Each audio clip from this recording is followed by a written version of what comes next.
Hello दोस्तों।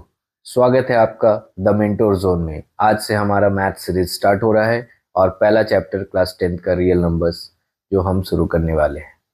लेकिन पहले रुकिए, क्योंकि मैं आपको ये बताना चाह रहा हूँ कि अगर आप पुराने एनसीईआरटी या पुराने नोट्स पढ़ रहे हैं तो सावधान, क्योंकि यूक्लिड डिवीजन लेमा अब सिलेबस का हिस्सा नहीं है। आज हम वही पढ़ेंगे जो 2027 के बोर्ड में आने वाला है। तो कॉपी और पेन निकाल लो, क्योंकि आज से हमारा क्लास 10 स्टार्ट हो रहा है। Let's start.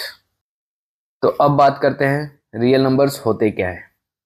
Real numbers, the numbers which can be represented on a number line is known as real numbers. Example के तौर पे सारे नेचुरल नंबर्स, सारे होल नंबर्स, सारे इंटीजर्स, सारे फ्रैक्शन, सारे डेसिमल एक्सपेंशंस, सारे इरेशनल नंबर्स जैसे √2, √3, √5, पाई एटसेट्रा। दूसरा डेफिनेशन क्या हो सकता है रियल नंबर्स का? The numbers which are mixtures of rational and irrational numbers are known as real numbers. तो नोट कॉपी में लिख लो, the numbers which are mixture of rational numbers and irrational numbers are real numbers. और दूसरा लिख लो कि the numbers which can be represented on a number line is known as real numbers। तो बच्चों अब बात करते हैं types of real number. Real numbers के दो टाइप्स हैं, रैशनल नंबर, दूसरा irrational number. Definition rational number का पहले लिखो, the numbers which are in the form of p upon q where q is not equal to 0। Examples 2, 3, 5, 0.5, 22/7, ये सारे rational numbers हैं। अब बात करते हैं इरेशनल नंबर्स के। इरेशनल नंबर्स का डेफिनेशन लिखो, the numbers which are not in the form of p upon q and are non terminating, non repeating, ये होंगे irrational number. Example √2, √3, pi etcetera. तो बच्चों अब हम बात करने जा रहे हैं इस चैप्टर 1 का पहला थ्योरम, जो कि है फंडामेंटल थ्योरम ऑफ अर्थमेटिक। ये थ्योरम क्या कहता है सुनो। ये थ्योरम कहता है कि जैसे कि आपका फिंगरप्रिंट यूनिक होता है, उसी तरह हर कॉम्पोजिट नंबर जो कि प्राइम नंबर नहीं है, उनको हम प्राइम नंबर्स के मल्टीपल के तौर पे लिख सकते हैं। तो लाइव एग्जांपल देखता हूँ। सपोज कोई नंबर है 96 जो कि कॉम्पोजिट है, इसका हम प्राइम फैक्टराइजेशन करने जा रहे हैं। तो 2, 48, 2, 24, 2, 12, 2, 6, 2, 3। तो हम 96 को लिख सकते हैं 2 की पावर 5 इंटू 3 की पावर 1।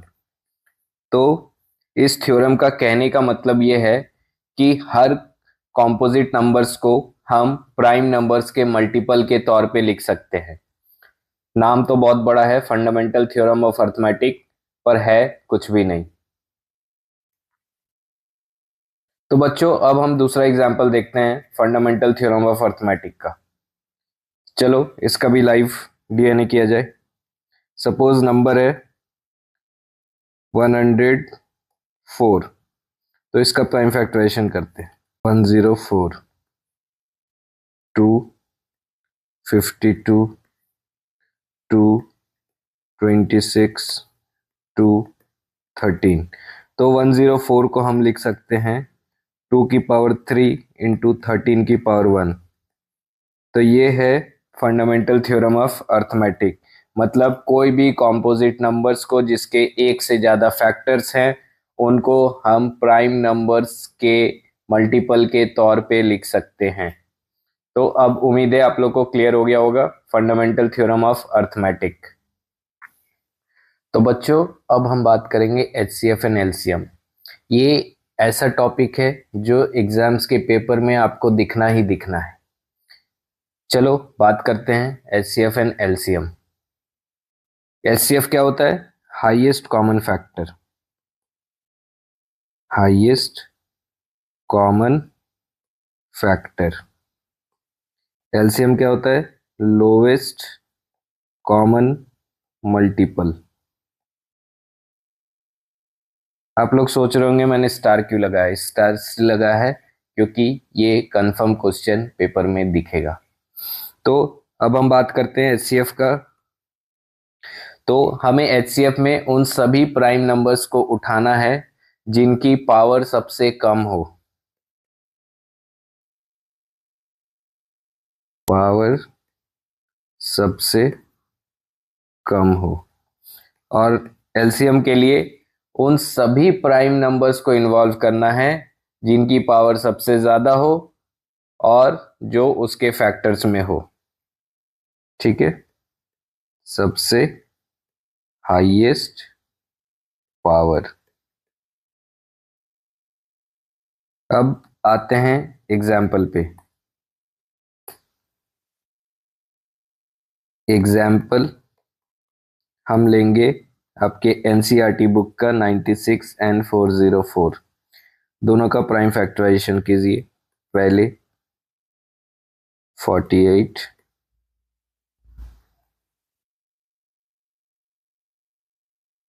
24 12 6 3। तो 96 को लिखेंगे 2 की पावर 5 इंटू 3 की पावर 1। Next is 404 2 202 2 101। तो 404 को लिखेंगे 2 की पावर 2। अरे यार ये क्या चल रहा है मेरे साथ, इंटू 101। तो अब इन दोनों का एलसीएम क्या होगा। सारे फैक्टर्स को उठाना है और जिनकी हाईएस्ट पावर है। कॉमन क्या है, 2 की पावर 5, 3 और 101। तो जब आप इसको मल्टीप्लाई करेंगे तो आएगा 9696। और एचसीएफ क्या होगा, कॉमन वाले प्राइम्स को उठाना है और जिनका फैक्टर सबसे कम हो। तो 2 की पावर 2 यानी 4। क्लियर हो गया। तो ये था हमारा HCF and LCM, smallest power versus highest power. Concept clear. अब एक इंपॉर्टेंट फॉर्मूला, जब भी दो नंबर के बीच में एचसीएफ और एलसीएम दिया हो तो इसका फॉर्मूला होता है प्रोडक्ट ए एंड बी। ठीक है, एग्जाम्पल के तौर पे अगर हम बात करें तो if HCF of 9 and 16 is 4 and LCM of 9 and 16 is 24, then find the product। तो सीधा कुछ नहीं करना है, 9,16 HCF into 9,16 LCM is equal to product 9,16। तो HCF कितना दिया है 4 इंटू LCM कितना दिया है 24।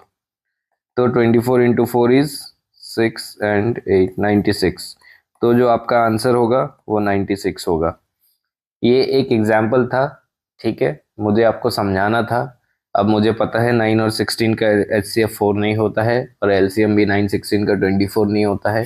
ठीक है, तो आप लोग को बस समझाने के लिए मैंने ये उठाया था अपने दिमाग से। तो आप लोग इसका एग्जैक्ट HCF LCM निकाल के इसी क्वेश्चन को दोबारा करके मुझे कमेंट में आंसर करना। उम्मीद है आप लोग को यहाँ तक समझ में आ गया होगा सारा कुछ।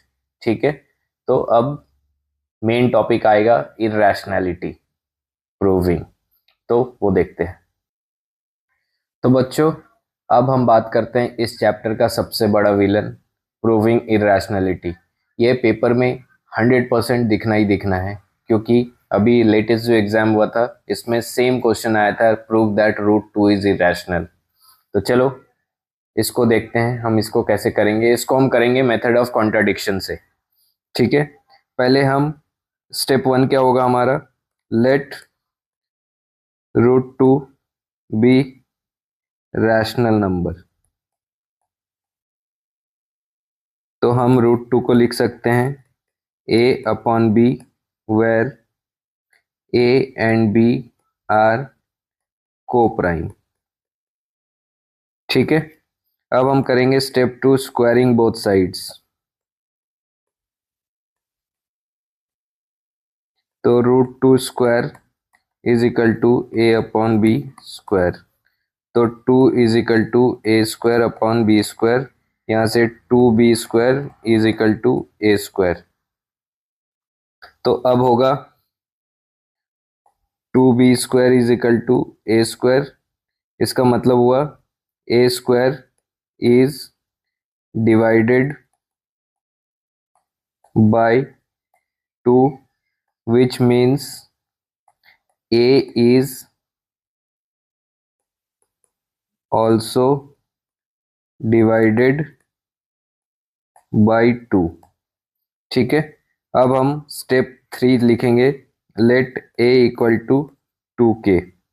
तो 2b square is equal to 2k square, 2b square is equal to 4k square, 2 से 2 4 cancel, b square is equal to 2k square, which means b square is divided by 2 and also b is divided by 2। तो इसका मतलब ये हुआ कि 2 जो 2 है हमारा वो a एंड b दोनों को डिवाइड कर रहा है।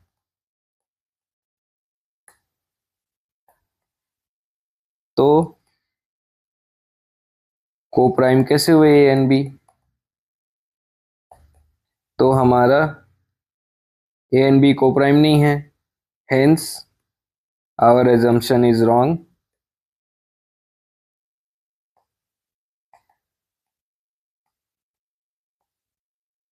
Therefore √2 is irrational। क्लियर है बच्चों? ये था हमारा आज का लेक्चर। रियल नंबर्स पूरा हो चुका है। सीबीएसई वालों ने यूक्लिड हटाया, हमने मार्क्स बचाया। ठीक है, अब आप लोग इस चैप्टर के जितने भी न्यूमेरिकल्स हैं, चाहे वो आर.एस. अग्रवाल में हो, चाहे वो आर.डी. शर्मा में हो, चाहे वो एनसीईआरटी एग्जाम्पलर में हो, चाहे कहीं भी हो, आप लोग प्लीज़ प्रैक्टिस करना। कोई भी डाउट हो बेझिझक कमेंट सेक्शन में पूछ लेना। Thank you for this class. मिलते हैं अगले लेक्चर में जहां हम पॉलिनोमियल्स को ब्रेक करने वाले हैं। Thank you so much. Have a good day.